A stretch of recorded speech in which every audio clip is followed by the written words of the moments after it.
Imagina que es mayo de 1940. La maquinaria de guerra más avanzada de la historia, la Wehrmacht de Hitler, está devorando Europa con tanques Panzer y aviones de la Luftwaffe. En medio de este caos tecnológico, en un bosque de Francia, un oficial británico se prepara para el combate. Pero no revisa su fusil ni cuenta sus granadas. Este hombre está tensando un arco de 100 libras de potencia y asegurando una espada escocesa de 1 metro de largo en su cinturón. Su nombre era John Malcolm Churchill, aunque para la historia siempre será Mad Jack. No tenía parentesco con el primer ministro, pero compartía su espíritu indomable. Para Jack, la guerra moderna era solo un escenario más para demostrar una filosofía personal inquebrantable.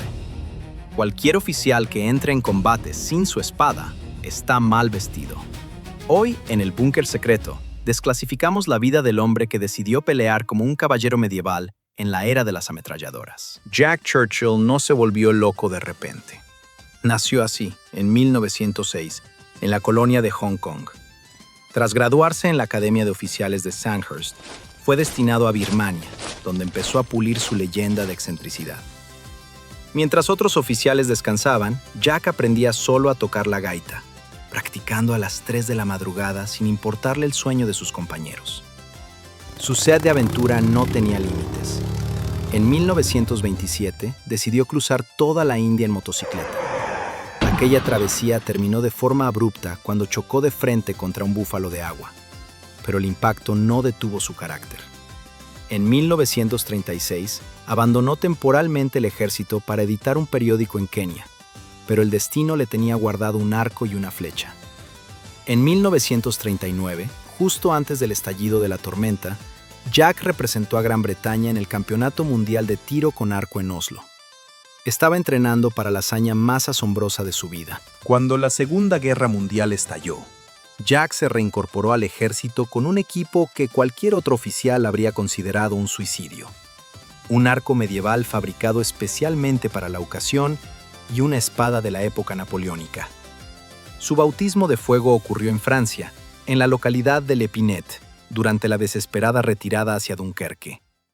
Jack Churchill apostó a sus hombres en una emboscada y les dio una orden clara. Nadie dispararía hasta que él diera la señal. Pero su señal no fue un grito ni un silbato. Jack se puso en pie, tensó su arco y soltó una flecha que atravesó el pecho de un sargento alemán a 30 metros de distancia. Fue la última muerte confirmada por arco en la historia de la guerra moderna. Tras ver caer a su líder por un arma del siglo XII, los alemanes quedaron paralizados el tiempo suficiente para que Jack desenvainara su espada y ordenara el asalto final.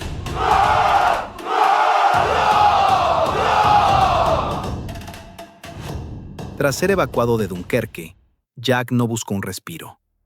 Se alistó en los comandos de operaciones especiales, la unidad de élite que Churchill utilizaba para sembrar el terror en la costa ocupada. En diciembre de 1941, Jack participó en un asalto a una guarnición nazi en la costa de Noruega. Mientras las lanchas de desembarco bajaban sus rampas bajo el fuego enemigo, Jack Churchill saltó el primero a la orilla, liderando el ataque mientras tocaba la gaita a todo pulmón. Por su valor aquel día, recibió la Cruz Militar. Pero su mayor proeza táctica ocurrió en 1943, durante el desembarco en Salerno, Italia. Jack se infiltró tras las líneas enemigas acompañado solo por un cabo. Utilizando la oscuridad y la pura intimidación de su espada escocesa, logró capturar a 42 prisioneros alemanes. Los soldados enemigos, desconcertados por la presencia de aquel guerrero anacrónico que parecía no tener miedo a las balas, se rindieron ante la sola visión de su acero. Sin embargo, incluso los mitos pueden ser capturados. En 1944, durante una operación en apoyo a los partisanos yugoslavos, Jack fue apresado por los alemanes. Fue trasladado a Berlín para interrogatorios y finalmente enviado al campo de concentración de Sachsenhausen. Los nazis creían que lo tenían bajo control, pero no conocían a Mad Jack. En septiembre de ese mismo año, escapó del campo y caminó 150 kilómetros a través de territorio enemigo intentando llegar al Báltico, aunque fue recapturado.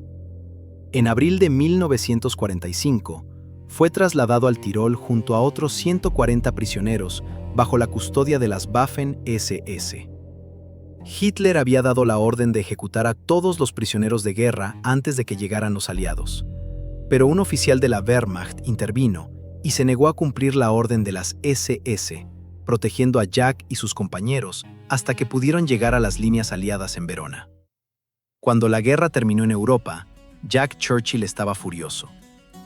Quería ser destinado a Birmania para seguir luchando contra los japoneses, pero la bomba atómica terminó el conflicto antes de que llegara. Su decepción fue legendaria. Si no hubieran intervenido los malditos yanquis, la guerra hubiera durado otros 10 años, se lamentó. Jack pasó su retiro haciendo honor a su apodo. Se fue a Australia, donde diseñó su propia tabla y se convirtió en el primer hombre en surfear las olas del río Severn. En sus últimos años en Surrey, cuando regresaba a casa en tren, los pasajeros se horrorizaban al verle arrojar su maleta por la ventanilla en marcha. Jack simplemente les explicaba que lo hacía para que cayera en su jardín y no tener que cargar con ella desde la estación. John Malcolm Churchill murió en 1996. Fue un hombre que demostró que, incluso en el infierno de la guerra industrializada, la voluntad de un solo individuo puede ser el arma más poderosa de todas. La historia oficial es solo la mitad. Suscríbete a El Búnker Secreto.